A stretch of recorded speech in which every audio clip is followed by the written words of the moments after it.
अमूलो ये सौवसारूणम् ओंकारं बिंदु संयुक्तं नित्यं ध्यायन्ति योगिनः कामदं मोक्षदं चैव ओंकाराय नमो नमः।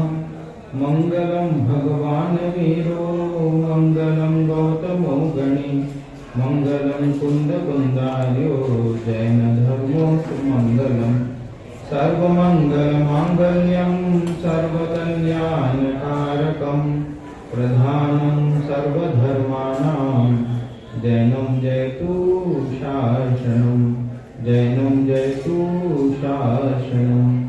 ज्ञान समान न आन जगत में सुख को कारण यह परमामृत जन्म जरामृत रोग निवारण सुरेंद्र नरेंद्र वंदित कर्ममल निर्मल कर वृष तीर्थ के करतार श्री वर्धमान जिन शत शत नमः वर्धमान जिन शत शत नमः।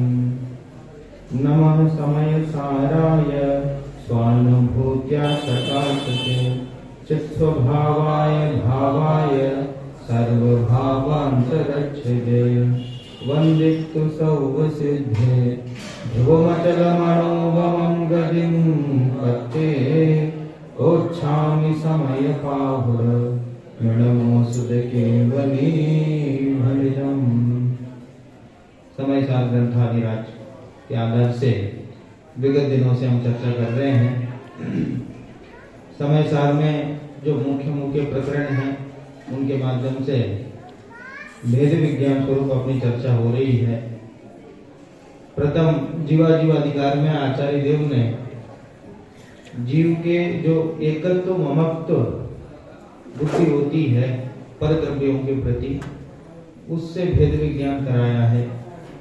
एकत्व ममत्व बुद्धि को उन्होंने दर्शाया कि एकत्व ममत्व बुद्धि के वशीभूत होकर के यह जीव किस प्रकार पर भावों की पर्यायों में पर द्रव्य की पर्यायों में किस प्रकार अपनापन करता है और किस प्रकार उसके माध्यम से स्वयं को कर्ता समझता है।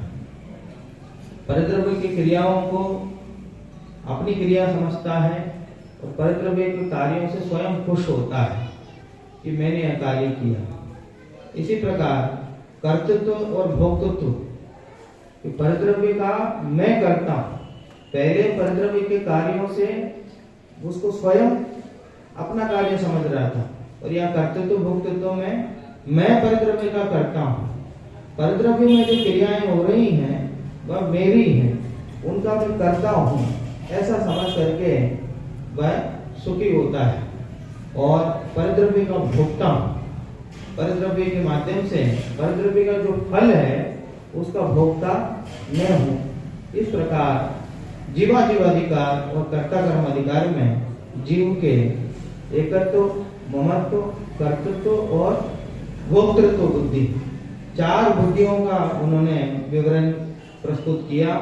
उसके माध्यम से जीव किस किस प्रकार के अवस्थाओं में कर्म बंद करता है, उसकी दुर्दशा किस प्रकार होती है और कदाचित उन चार प्रकार की बुद्धियों से बचने का उपाय क्या है, ये भी उन्होंने दोनों अधिकारों में बताया।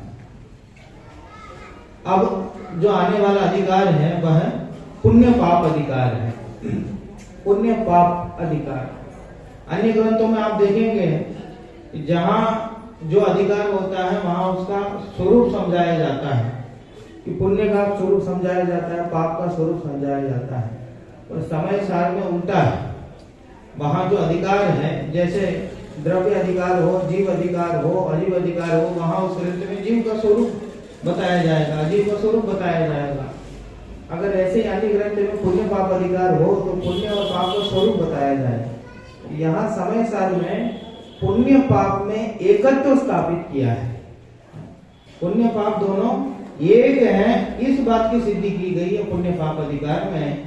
पुण्य पाप का स्वरूप क्या है इस पर तो कोई विशेष चर्चा हुई नहीं है, पर दोनों एक हैं, इसके लिए पूरा अधिकार समर्पित है।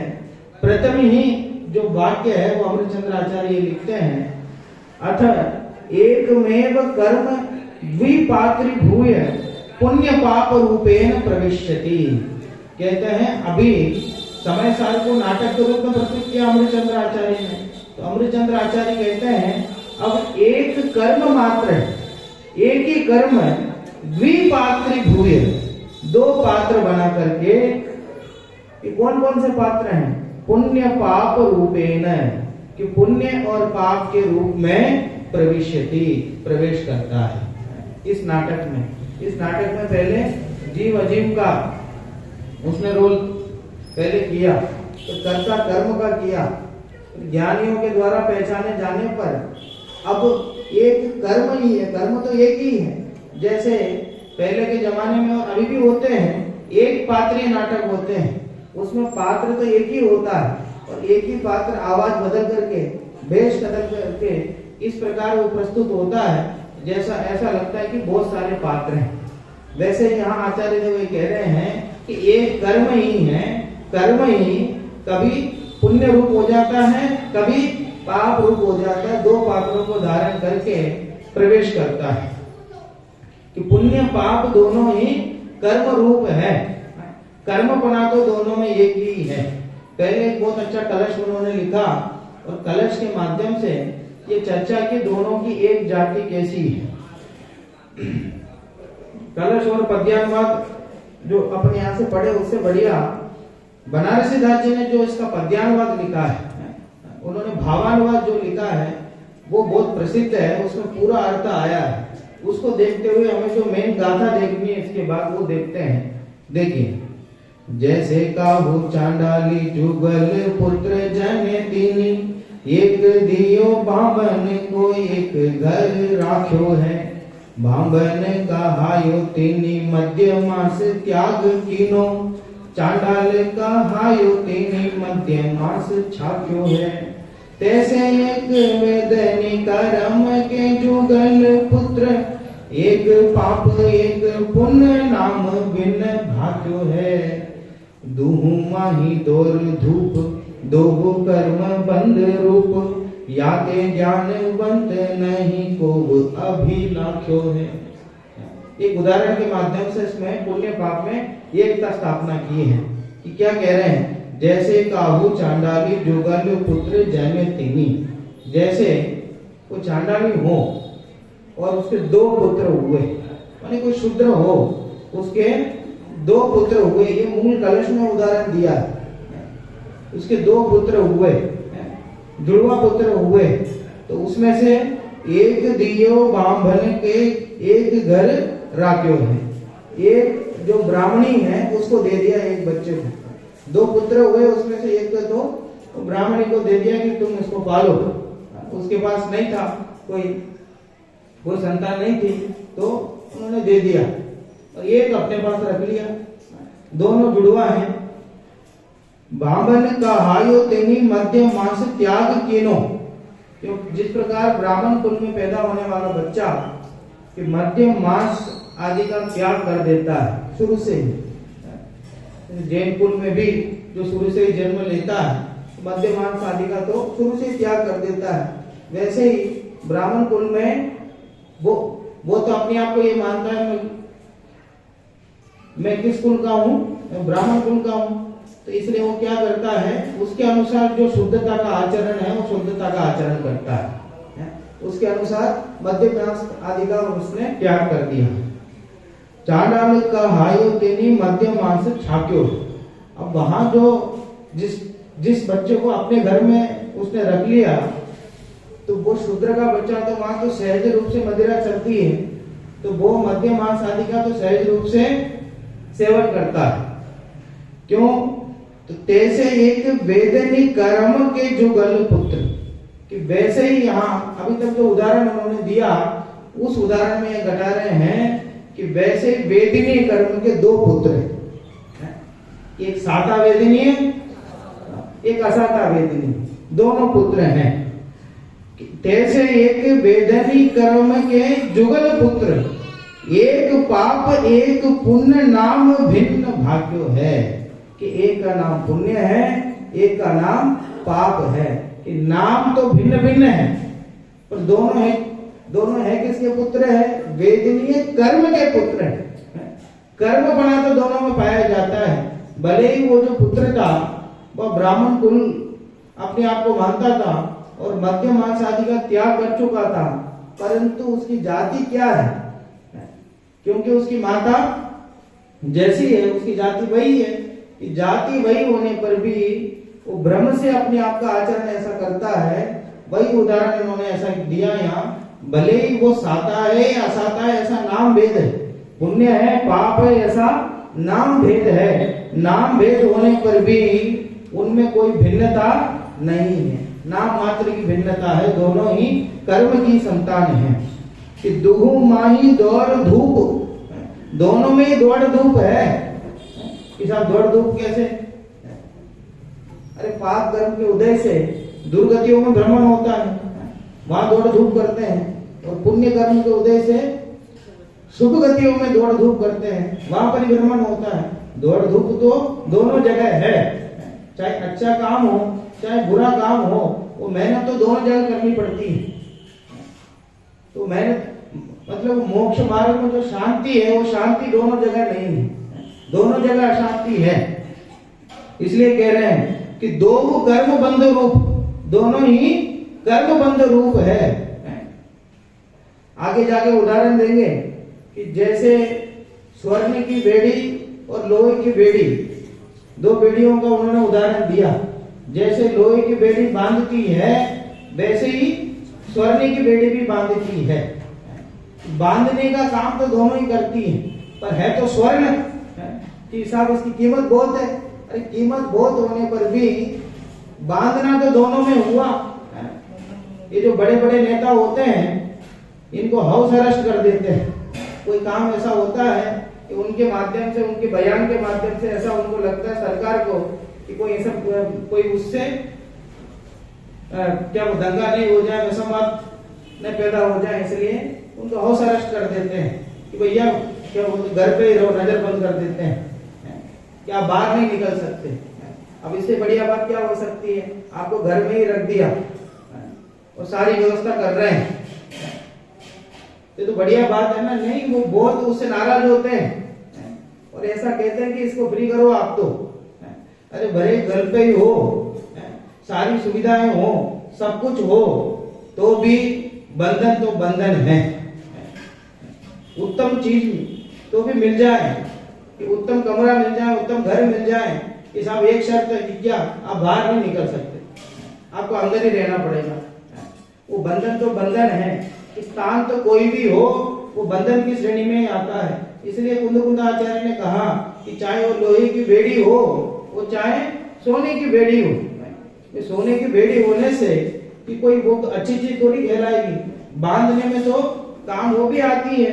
इसलिए दोनों में कीमत में तो अंतर हो सकता है, पर बांधने में कोई अंतर नहीं है। इसलिए क्या करते हैं, ऐसा जान करके ज्ञानी क्या करते हैं, याते ज्ञानवंत नहीं कोहु अभिलाप्यो है। इसलिए जो ज्ञानी पुरुष है वह तो उसका अनुसरण नहीं करते हैं, पुण्य पाप ऐसा भेद करते ही नहीं, वो तो कर्म का ही भेद करते हैं। आगे जाके एक गाथा में उन्होंने लिखा कि जो परमार्थ को नहीं जानते हैं ऐसे अज्ञानी जन, आत्मा को नहीं जानते हुए, अज्ञान के वशीभूत होते हुए पुण्य को चाहने लगते हैं, ऐसा लिखा। पुण्य को चाहते हैं कि पुण्य कार्य करने को मिले, पुण्य मिल जाए, पुण्य परिणाम करें, ऐसा चाहते हैं। और उन पे करुणा ही कुंदकुंदाचार्य को ऐसा लिखा कि परमार्थ को नहीं जानते हैं ये लोग। वास्तव में जो जीव जो यथार्थ है, जो परमार्थ है, वस्तु स्वरूप है, उसको नहीं जानते हैं, वे ही पुण्य को चाहते हैं। आगे ऐसी बात एक आई है, देखिए आगे जो हमें जो मतलब मूल गाथा जो पढ़नी है 145वीं गाथा, इसमें उन्होंने पुण्य पाप में जो एकता है उस बात को उन्होंने विविध प्रकार के तर्क और युक्तियों से सिद्ध किया है। देखिए उस बात को समझते हैं। देखिए गाथा बोलते हैं, कम्मम शुभम कुशीलम सुहतम मम चाविजानः सुशील कहतं मोदि सुशीलं जम संसारं पवेसेदि। सुशील है शुभ कर्म और अशुभ कर्म कुशील है। संसार के हेतु वे कैसे कहें कि सुशील है। क्या कहना चाहते हैं? कम्मम अशुभम, अशुभम कम्मम, अशुभ कर्म है, पाप कर्म है, कुशीलम, कुशील है। शुभ कर्मम जानः सुशीलम, तो शुभ कर्म है वो सुशील है, पाप कर्म बुरा है और पुण्य कर्म अच्छा है। ऐसा कथन लोक में किया जाता है कि पाप से बच के पुण्य का अवलंबन लो, पाप को छोड़ो और पुण्य को करो। और बड़े पंडित जी ने क्या लिखा? अरे पाप तो मैंने तजा है, अब पुण्य भी तजूंगा। और पूजन में ये भाव व्यक्त करना, भैया पाप तो अनंत बार मैंने छोड़ा है, तो पाप छोड़ करके पुण्य में अटक जाता है जी। बुरे कार्य तो सबको बुरे लगते हैं और जल्दी छोड़ भी देते हैं, थोड़े बहुत समझाने पर छोड़ देते हैं। पाप का डर दिखाकर उन्हें समझाएं तो समझ भी जाते हैं। और ये पुण्य कार्यों में से इसको कौन हटाए? पुण्य कार्य तो अच्छे लगते हैं, शुभ कार्य तो अच्छे लगते हैं, इसमें तो ऐसा लगता है कि यही धर्म जैसे लगती है। हाँ, और यही धर्म लगता है और ये करते हुए तीसरी मान लेता है कि यही सब कुछ हो गया, यही अटक के रह जाता है। और यहाँ से निकलना बहुत मुश्किल काम है। लोहे की बेड़ी में से तो निकल सकते हैं आराम से, पर सोने की बेड़ी अच्छी लगती है, ज्यादा कीमती लगती है। और कीमती लगती है उसका बंधन, उसमें जो बंधन है वो बंधन समझ में नहीं आता, बस उसकी कीमत में ही हम अटक जाते हैं। जगत में ऐसा कथन किया जाता है। आगे तो एक उदाहरण उन्होंने ऐसा दिया, जिस जंगल में जो हाथी होते हैं उनको पकड़ने का जो काम चलता है, जो सर्कस वाले होते हैं और भी जो काम करते हैं उनको, मतलब जो जंगली हाथी को पकड़ने का कार्य करते हैं, तो क्या करते हैं? वो हाथी तो इतना बड़ा है, उसको ऐसे जाके तो कोई पकड़ में नहीं ला सकता, तो ऐसे जाल बिछा के तो नहीं ला सकते हैं उसको। तो क्या करते हैं? एक हाथीनी को तैयार करते हैं, उसको प्रशिक्षित करते हैं इस प्रकार कि वो जाके ललचाए उसको, जंगली हाथी है उसको ललचाए, तो वो उसकी लालच में आकर के उसके पीछे पीछे भागता है। और ये लोग पहले से क्या करते हैं? बहुत बड़ा गड्ढा खोद के रखते हैं, ऊपर से पत्ते वगैरह डाल करके उसको ऐसे छुपा के रखते हैं, ऊपर हल्का हल्का वो उसका पैर आए तो नीचे चला जाए गड्ढे में, ऐसा। और ये टीका में उदाहरण दिया है, टीका में आचार्य अमृतचंद्र ने उदाहरण दिया, तो उनके जमाने में भी ऐसे होता होगा। तो वो क्या करते हैं? तो तैयार करते हैं, फिर वो हथिनी जाती है, फिर उसको ललचाती है, फिर वो जब हथिनी आती है वो तो प्रशिक्षित होती है, जहां गड्ढा है वो वहां से मुड़ के आ जाती है। वो जो पीछे जो हाथी एकदम वो क्या बोलते हैं, कामोद्वेग में दौड़ दौड़ के आता है, वो गड्ढे में गिर जाता है, तो ऐसे वो पकड़ में आ जाता है। और वैसे ही या अमृतचंद्र आचार्य ने क्या लिखा कि उस हथिनी के दो रूप किए, एक तो कुरूप हथिनी, एक सुरूप। कदाचित कुरूप हो तो वो हाथी उसके पीछे नहीं पड़ता, और सुरूप हो तो पीछे पड़ जाता है और आकर के गड्ढे में गिर जाता है। ये मतलब शब्दों, उन्होंने मूल शब्द उसमें लिखे हैं, चाहे कुरूप हो चाहे सुरूप हो, दोनों ही हथिनी गड्ढे में गिराने वाले हैं, दोनों ही बंधन में डालने वाले हैं। और ये लिखा कि कुरूप से ज्यादा स्वरूप खतरनाक है। अभी भी कदाचित हम पुण्य पाप में अगर एक रूप मान लेते हैं तो भी हमारी दृष्टि में पाप को जितना नीचा समझते हैं उससे तो थोड़ा सा स्थान पुण्य को ज्यादा देते ही देते हैं। मतलब दोनों में एक रूपता वैसे समझ में नहीं आती, कदाचित शब्दों में तो कह देते हैं, कि दोनों एक है, कि दोनों को एक कहते हुए भी कि इसको पाप को तो कहीं ना कहीं नीचे ही रखते हैं और पुण्य को थोड़ा सा ऊपर रखते हैं। इसलिए लेकिन वहां अमरचंद्र आचार्य कह रहे हैं कि पाप से ज्यादा खतरनाक पुण्य है। और दादा तो एक बात हमेशा कहते हैं कि पुण्य के उदय में धर्म की उपलब्धि होना कठिन है और पाप के उदय में थोड़ा सा सरल है। पाप के उदय में जब यह जीव अभाव में जीता है, वो अभाव में थोड़ा सा विचार करने को उसको अवसर मिलता है। जब पाप का उदय होता है, ऐसी परिस्थिति में थोड़ा विचार करने का समय मिलता है, धर्म के बारे में विचार करता है। जब पुण्य का उदय हो, सब कुछ अनुकूल हो, तो अनुकूल के समय जब सुविधाएं बहुत अच्छी मिलती है तो उसका ध्यान उस तरफ जाता ही नहीं। देवगति के जीव हैं, वो जब तक वो माला नहीं मुरझाए तब तक उनका विचार उस तरफ जाता ही नहीं है। अरे माला मुरझाने के बाद भी विचार जाए तो भी कुछ नहीं कर सकते। वहां तो देवगति ऐसी है, देवगति में तो अनुशासन का नाम है। वहां जिसको जो ड्यूटी मिली है वो ड्यूटी पूरी करनी पड़ती है, वहां कोई दूसरा उपाय नहीं। इतनी सुविधाएं मिलती है और बराबर सुविधाओं को भी भोगना पड़ता है। वहां उसमें प्रवचन सार में लिखा कि इंद्र देवेंद्र आदि क्या करते हैं, पुण्य फल को भोगते हैं, ऐसा लिखा कि पुण्य फल को भोगने वाले हैं, इनको और कुछ नहीं आता, ऐसा लिखा कुंद आचार्य। तो पुण्य फल को भोगना ही बस उनका काम है। और नीलांजना हो और 6 महीने पहले से तो उनको पता चल गया, फिर भी भेज दिया जाओ नृत्य करो। वहां तो 6 महीने पहले पता चल जाता ना, फिर भी इंद्र ने आज्ञा दे दी तो उसको जाना ही पड़े, वहां कोई दूसरा उपाय नहीं है। अरे पुण्य कर्म के उदय में अनुकूलता में ये जीव ऐसा फंस जाता है कि धर्म के बारे में विचार ही नहीं कर पाता। कदाचित प्रतिकूलता हो तो धर्म जल्दी कर ले और विचार तो कर ले, कदाचित धर्म नहीं करें तो विचार तो कर ले। इसलिए अमरचंद्र आचार्य ने कहा कि पाप को तो एक बार हम छोड़ दो, पर पुण्य ज्यादा खतरनाक है मोक्ष मार्ग में, ये उन्होंने लिखा।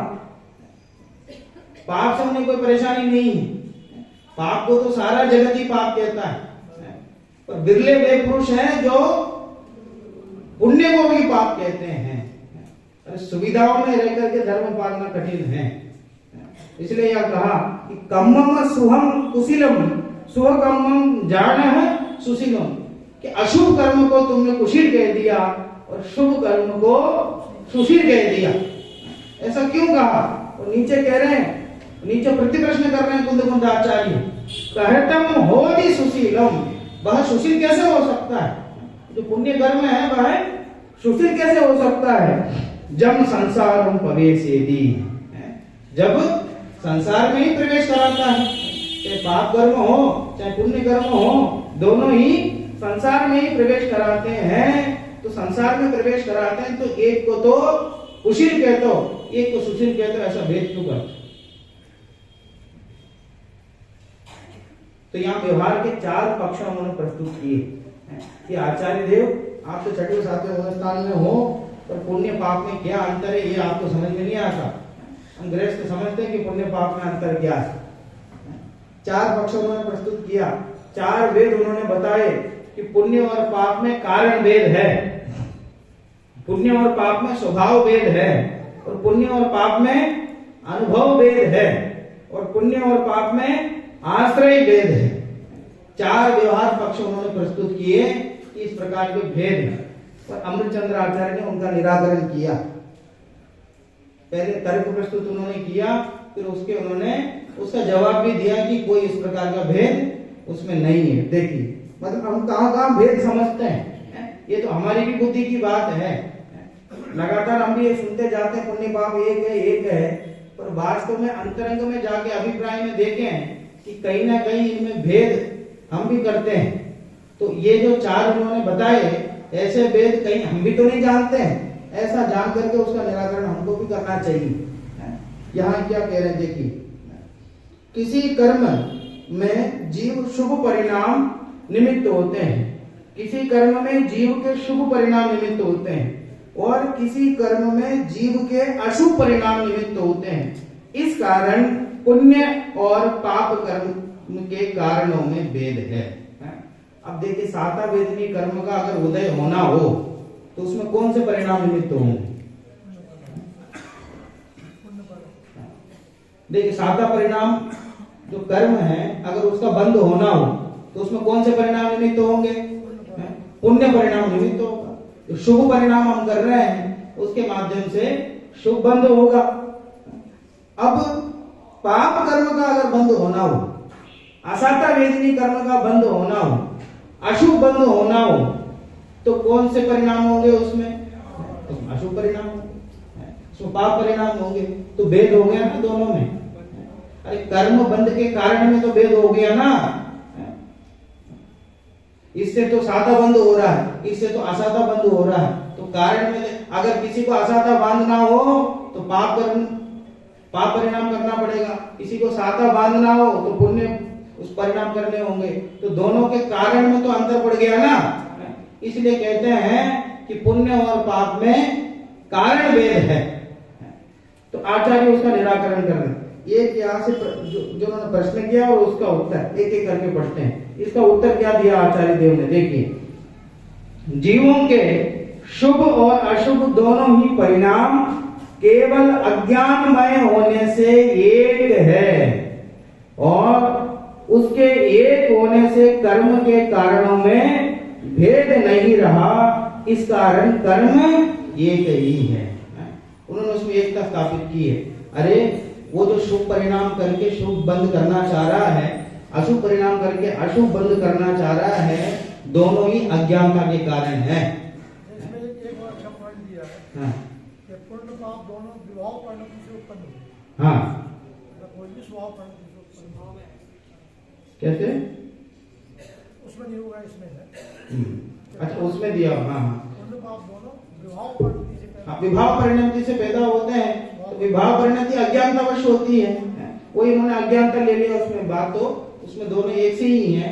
अज्ञान के कारण जो विभाव परिणति होती है, कल हमने जो विषय लिया था उसमें जो दूसरे प्रकार का संबंध लिया, सहयोग सिद्ध संबंध, उसमें सहयोग सिद्ध संबंध में जो रागादि में ये प्रवेश करता निशंक है तो उसको विभावभूत क्रिया उन्होंने कहा। वो विभावभूत क्रिया, वो विभाव परिणति।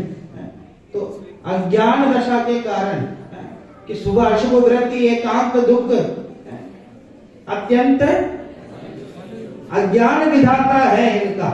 कि कौन है इसका विधाता? कि अशुभ और जो शुभ परिणाम जो होते हैं इसका विधाता कौन है? अज्ञान है। भले कारण भेद हो, कारण भेद होने पर भी अज्ञान इसमें मूल है। अज्ञान की वजह से ऐसे परिणाम होते हैं कि मैं पुण्य को बांध लूं, मैं पाप को बांध लूं, ये अच्छे हैं ये बुरे हैं, ऐसा जो भेद है वो अज्ञान परिणति के कारण है। हाँ, निश्चित चैतन्य विरोधी है। अज्ञान विधाता है इनका, अज्ञान विधाता है। इसलिए अज्ञान मूल होने से कारण में कोई भेद नहीं है। यहाँ निश्चय दृष्टि से कारण कौन है? पुण्य पाप कारण नहीं है, अज्ञान कारण है। इसलिए अज्ञान कारण होने से उनमें कोई कारण भेद नहीं रहा। एक बात है। दूसरी बात तो मैं ये कहता हूं कि उससे जो साता वेदनी का कर्म बंधा और इधर से असाता वेदनी का कर्म बंधा तो कर्म ही है। वो कर्म तो कर्म ही हुआ ना। कर्म भले पुण्य परिणाम करो, भले पाप परिणाम करो, बंध तो कर्म का ही हुआ ना। एक कर्म बने से तो दोनों में एकता ही है। वो चाहे साता हो चाहे असाता हो, कर्म बना तो दोनों में भाषित होता है। इसलिए उस परिणामों के कारण में कोई अंतर नहीं है, क्योंकि आधार अज्ञान है। आधार पुण्य पाप नहीं है, आधार अज्ञान है। अब दूसरा देखिए, कोई कर्म शुभ पुद्गल परिणाममय होता है और कोई कर्म अशुभ पुद्गल परिणाममय होता है। इस कारण पुण्य और पाप कर्म के स्वभाव में भेद है। जो पुण्य कर्म है वह शुभ पुद्गल परिणाममय होता है, वो शुभ रूप होता है, और जो पाप कर्म है वह अशुभ रूप होता है। कि दोनों में भेद तो पड़ गया ना, स्वभाव में तो भेद है। एक शुभ रूप है, एक अशुभ रूप है, स्वभाव में तो भेद हो गया। अब उसका उत्तर क्या कहते हैं? शुभ और अशुभ पुद्गल परिणाम केवल पुद्गलमय होने से एक है। वो शुभ पुद्गल परिणाम है, यह अशुभ पुद्गल परिणाम है, पर दोनों है कैसे? पुद्गल परिणामी। एक पुद्गल परिणाम होने से दोनों एक है। उसके एक होने से कर्म के स्वभाव में भेद नहीं रहा, इस कारण कर्म तो एक ही है। वो जो दूसरी बात मैंने कही थी पहले प्रश्न के उत्तर में, वो बात इसमें आई है कि दोनों है तो कर्म ही, भले एक को शुभ कहो एक को अशुभ कहो, कि दोनों ही पुद्गल ही रूप है, पुद्गल परिणाम स्वभाव है। इसलिए वास्तव में पुद्गल की दृष्टि से देखने पर स्वभाव से कोई दृष्टि उनमें, स्वभाव से कोई भेद उनमें नजर नहीं आता। अब तीसरी बात देखिए, किसी कर्म का शुभ फल रूप विपाक होता है। माने पुण्य कर्म का शुभ फल रूप विपाक होता है। विपाक माने उदय, जो कर्म का उदय है उसको विपाक कहते हैं। तो वर्तमान में जो कर्म का उदय आ रहा है, जो फल दे रहा है हमें, उसको विपाक कहते हैं। तो किसी कर्म का शुभ फल रूप विपाक होता है और किसी कर्म का अशुभ फल रूप विपाक होता है। इस कारण कर्म के अनुभव में स्वाद में भेद है, कि दोनों के स्वाद में भेद है। एक का स्वाद तो मीठा है और एक का स्वाद कड़वा है, तो दोनों के स्वाद में तो अंतर है। जब पुण्य कर्म उदय में आता है तो उसके अनुकूल परिणाम होते हैं, उसका शुभ फल मिलता है। जब पाप कर्म का उदय आता है तो उसका अशुभ फल होता है। तो दोनों के अनुभव में तो अंतर हो गया ना, दोनों के स्वाद में तो अंतर हो गया ना। तो क्या कहते हैं उसके उत्तर में, शुभ या अशुभ फल रूप होने वाला विपाक केवल पुद्गलमय होने से एक है और उसके एक होने से कर्म के अनुभव स्वाद में भेद नहीं रहा। इस कारण कर्म एक ही है, वो चाहे शुभ हो चाहे अशुभ का फल हो। उसका जो विपाक है वो केवल पुद्गलमय। दूसरे में जो उन्होंने उदाहरण दिया दूसरे उत्तर में, वही इसमें दे रहे हैं। थोड़ी सूक्ष्म बात है, सूक्ष्म बात को मतलब एकदम सूक्ष्म उपयोग देकर के नहीं समझेंगे तो नहीं आएगी बात समझ में। तो इतनी सी भूल भी इसमें रह जाए तो फिर वो उस मोक्ष मार्ग में क्या अवरोध खड़ा कर देता है। और मुख्य रूप से इसमें और पुण्य पाप को तो जहां उन्होंने मौका मिला, जहां अवसर मिला, अभी कल क्या आश्रमवादी की चर्चा कर रहे थे, उसमें आश्रम में भी उन्होंने शुभाश्रम और अशुभाश्रम को दोनों के एक श्रेणी में लिखा। कुंद आचार्य ने तो जहां अवसर मिला वहां इस बात पर कुठारघात किया है, बार बार इस बात का संबोधन उन्होंने किया है कि शुभाश्रम और अशुभाश्रम दोनों एक समान हैं, दोनों को दुख का कारण कहा। इसलिए यहाँ क्या कह रहे हैं कि भले वर्तमान के उदय में अंतर दिखाई दे रहा है कि शुभ कर्म का उदय है, ये अशुभ कर्म का उदय है, ऐसा अंतर दिखाई देने पर भी, दोनों के उदय में अंतर दिखाई देने पर भी है तो कर्म ही।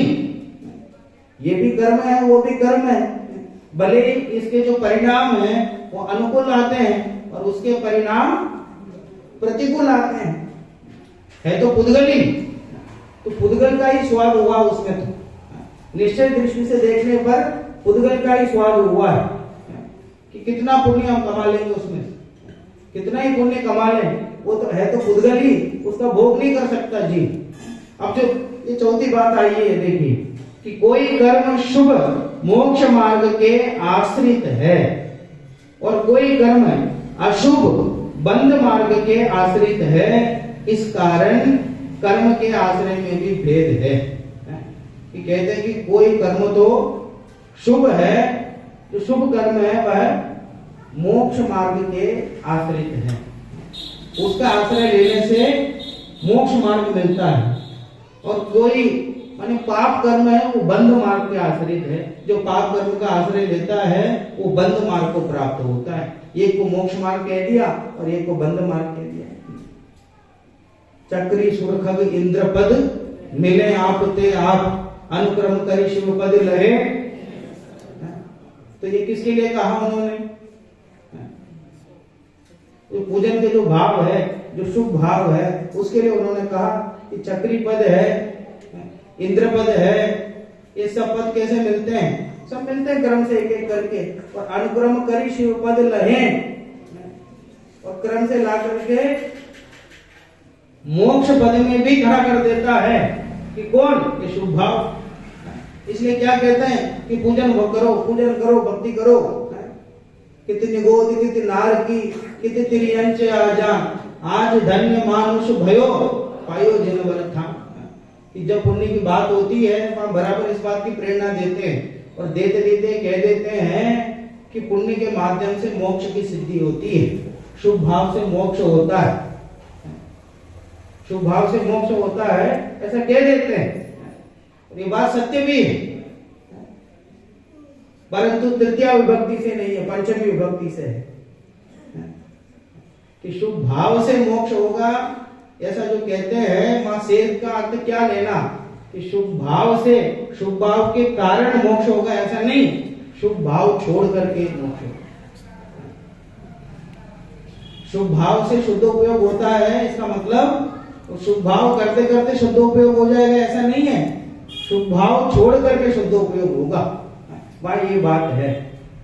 यद्यपि मोक्ष मार्ग के अनुकूल सभी जो संयोग हैं, जो पुण्य कर्म के उदय से मिलते हैं, परंतु वो मोक्ष मार्ग से दूर है। अरे महा अमरचंद्र आचार्य ने तो ऐसा लिखा कि पर परिणति हेतु और मोह नामनो भावा दविरत मनुभाग्य व्याप्ति कल्माशिताया मम परम विशुद्धि शुद्ध चिन्मात्र मूर्ते भवितु समय सारे व्याख्या यही अनुभूत। वो छठवें गुणस्थान में है, उनका क्या काम है? अरे अंतर्मूर्त में कि अभी वापस शुभ भाव में आ रहे हैं और वापस शुद्धोपयोग में जा रहे हैं, ऐसी परिणति उनकी हो रही। ये साल भर में 10 दिन बैठ करके चर्चा करने वाले नहीं है। वो कहते हैं कि हर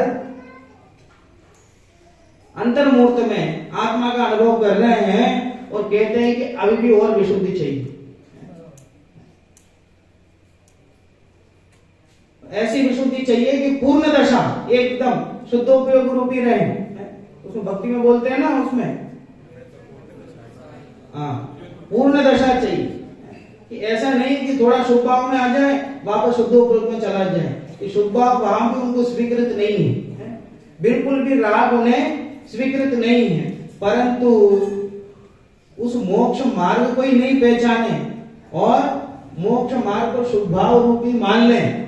और टोडरमल जी ने बहुत अच्छे से लिखा 7वें अधिकार में, जो बाह्य क्रियादि करते हैं बहुत ईमानदारी से करता है, जो व्यवहाराभासी है बहुत ईमानदारी से करता है, उसकी मतलब उसकी क्रिया में कोई भूल नहीं निकाल सकता।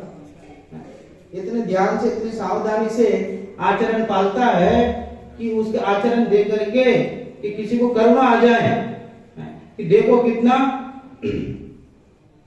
कितने कठोरता से आचरण कर रहे हैं, देख के करुणा आ जाए लोगों को। और द्रव्यलिंगी का जो आचरण है उसको देख करके ऐसा तो कोई अंतर नहीं, बराबर 28 मूल गुणों का पालन कर रहे हैं, एकदम निरंकिचार पालन कर रहे हैं। और जो गृहस्थ है और वो भी एकदम शुभ भाव का इतना एकदम अच्छे से आश्रय ले रहा है। पर दिक्कत क्या है, उन्होंने लिखा आगे जाकर के ये बात ये भी आई, जो मुनिराज है बराबर आचरण का पालन करते हैं, पर उनकी मान्यता में क्या है कि हम तो मुनि दशा वाले हैं, विषय कषाय से दूर रहना है। क्या मान्यता में क्या है?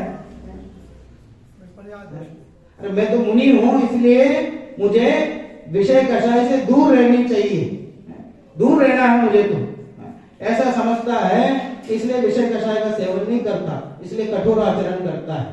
कठोर आचरण तो करता है बराबर, परंतु अंतर में यह है कि मुझे तो विषय कषाय में नहीं रहना चाहिए। क्यों? क्योंकि मैं मुनि हूं।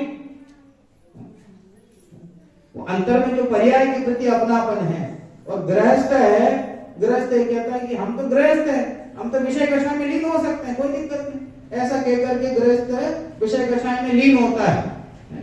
और वहां मुनि वो अपने आप को हम विषय कषाय में लीन नहीं हो सकते, ऐसा कहकर के उससे दूरी रहते हैं। और दोनों को बराबर की श्रेणी में उन्होंने खड़ा किया और दोनों में मिथ्यात्व सिद्ध किया कुंद आचार्य। ये तो कहता कि हम विषय कषाय कर सकते हैं, हमें छूट है, और ये कहते हैं कि विषय कैसा नहीं कर सकते, वो दोनों की दृष्टि आत्मा पर नहीं है, परमार्थ पर नहीं है। इसलिए परमार्थ पर दृष्टि नहीं होने से दोनों को एक श्रेणी में खड़ा किया कुंद आचार्य ने। देखिए ऐसे ही यहां कोई कर्म तो शुभ मोक्ष मार्ग के आश्रित है और कोई कर्म अशुभ बंध मार्ग के आश्रित है, इस कारण कर्म के आश्रय में भी भेद है। ऐसा कोई कहे तो उसको क्या जवाब देते हैं? शुभ मोक्ष मार्ग केवल जीवमय है और अशुभ बंध मार्ग केवल पुद्गलमय है, इस कारण वे अनेक भिन्न भिन्न हैं और उनके अनेक होने पर भी कर्म केवल पुद्गलमय बंध मार्ग के ही आश्रित होने से कर्म के आश्रय में भेद नहीं है, इस कारण कर्म एक ही है। तो भैया मोक्ष और मोक्ष मार्ग किसे होता है? कि जीव को होता है। मोक्ष और मोक्ष मार्ग ये किसकी अवस्था है? जीव की अवस्था है। और ये पुण्य पाप ये किसकी अवस्था है? ये पुद्गल की अवस्था है। इसलिए अगर वो उनके जो पुद्गल के जो दो भेद हैं उसमें से एक को तो बंध मार्ग कहोगे, एक को मोक्ष मार्ग कहोगे, तो वहां तो जीव है ही नहीं है, वो तो पुद्गल है। जब पुद्गल की दोनों अवस्थाएं हैं तो पुद्गल की दोनों ही अवस्थाएं बंध मार्ग रूप हुए और जीव की अवस्था तो मोक्ष रूप अवस्था हुई, शुद्धोपयोग रूप अवस्था है, वो अवस्था पुद्गलमय नहीं है। इसलिए मोक्ष मार्ग में पुण्य का कोई स्थान नहीं। जब जीव का स्वयं का कार्य है, ये जीव की स्वयं की अवस्था है मोक्ष मार्ग, इसलिए उसमें पुण्य पाप का कोई काम बिल्कुल नहीं है। पाप का तो कोई काम है ही नहीं, पुण्य का भी कोई काम उसमें नहीं है, दोनों ही पुद्गल में। और सिद्ध अवस्था में पुद्गल का कोई कार्य नहीं है, पुद्गल परमाणु का कोई कार्य नहीं है। यहाँ भले अनंत अवस्था तक ये कह सकते हैं कि पुद्गल परमाणु जो साता है और साता वेदनी का तो इतना उदय होता है अनंत अवस्था में, कदाचित तीर्थंकर हो तो समुद्र जितना तो साता वेदनी का उदय रहता है, और समुद्र में एक बूंद जहर डालते हैं तो उतना सा असाता वेदनी कर्म का उदय रहता है। तो साता असाता दोनों उसमें है, पर साता का ही वहां उदय अधिक है। तो समुद्र में एक बूंद जहर डाल दें उससे तो क्या फर्क पड़ने वाला है, तो असाता तो इतना सा है, इसलिए कोई फर्क पड़ना नहीं है। कदाचित इस उसमें 13वें गुणस्थान में हम कह सकते हैं कर्म परमाणु 7 में है, 7 में होने पर भी वो वितरागी है, सर्वज्ञ है, ये तो उपदेशी है। कर्म परमाणुओं के साथ रहने में कोई दिक्कत नहीं है, मोक्ष मार्ग में पुण्य के साथ रहने में कोई दिक्कत नहीं है, पर मोक्ष मार्ग ही पुण्य रूप है ऐसा मानने में दिक्कत है। यद्यपि मोक्ष मार्ग में जब वो अग्रसर होते हैं तो पुण्य साथ रहता है, साता वेदनी सबसे ज्यादा उनके ही होते हैं, सबसे ज्यादा पुण्य कर्म, सबसे उत्कृष्ट जो पुण्य है वो तीर्थंकर जो प्रकृति है वो जब उदय में आता तब वो सबसे उत्कृष्ट पुण्य कहलाता है। उत्कृष्ट पुण्य का साथ में होते हुए भी उनको पुण्य में एकत्व बुद्धि नहीं होती। तो पुण्य के होने में कोई दिक्कत नहीं, शुभ परिणाम के होने में कोई दिक्कत नहीं, शुभ परिणाम में एकत्व बुद्धि होने से दिक्कत है, शुभ परिणाम को मोक्ष मानने में दिक्कत है। यद्यपि ये जो 4 भेद हैं व्यवहार से देखने पर हमें नजर आते हैं पुण्य पाप में कि कारण भेद है, स्वभाव भेद है, अनुभव भेद है, आश्रय भेद है, पर गहराई से देखने पर इनमें ना तो कारण भेद है, ना तो स्वभाव भेद है, ना अनुभव भेद है, ना ही इसमें आश्रय भेद है। पुण्य पाप दोनों ही बंध मार्ग के ही कारण हैं। आगे आगे जाके जो 2 गाथाएं लिखी उसको वो तो कुंद शतक है दादा ने उसमें उद्धृत की है। आत्मज्ञान के बिना जितने भी तप आदि करें वो सब बात तप है, और आज ये बात समझना बहुत जरूरी।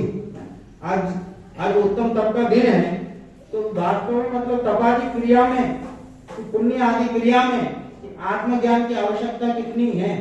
आत्मज्ञान के बिना इन क्रियाओं को करना एकदम निरर्थक है, कोई अंतर नहीं,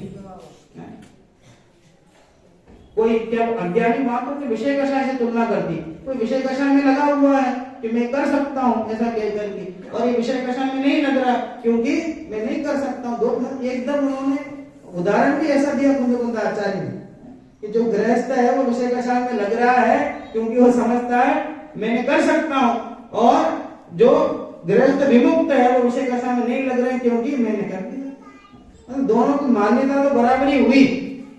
इसलिए मोक्ष मार्ग में पुण्य का तो होना अपने आप ही होगा, पर मोक्ष मार्ग के होने में और मोक्ष की प्राप्ति में पुण्य का कोई स्थान नहीं है।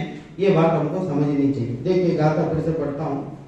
कम्मम सुहम कुशीलम सुहकम्मम चाविजानः सुशीलम कर्तम होति सुशीलम जम संसारम पवेसेदि। सुशील है शुभ कर्म और अशुभ कर्म कुशील है, संसार के हेतु वे कैसे कहें कि सुशील है। इस प्रकार पुण्य और पाप में व्यवहार दृष्टि से देखने पर भेद नजर आते हैं, बहुत भेद उसमें नजर आते हैं। 4 प्रकार के भेद तो उन्होंने गिना दी, और भी अनेक भेद उसमें नजर आते हैं, पर निश्चित दृष्टि से देखने पर दोनों एक ही है। दोनों ही संसार में हमें परिभ्रमण कराने वाले हैं, मोक्ष मार्ग से हमें रोकने वाले हैं। इसलिए वास्तव में मोक्ष मार्ग में हमें आगे बढ़ना है तो निज आत्मा का ध्यान करना होगा। निज आत्मा से भिन्न पुण्य और पाप को अलग करके सौ में लीनता करनी होगी। ऐसी लीनता हम सब में हो, सिद्ध दशा को हम सब इसके माध्यम से प्राप्त करें। ऐसी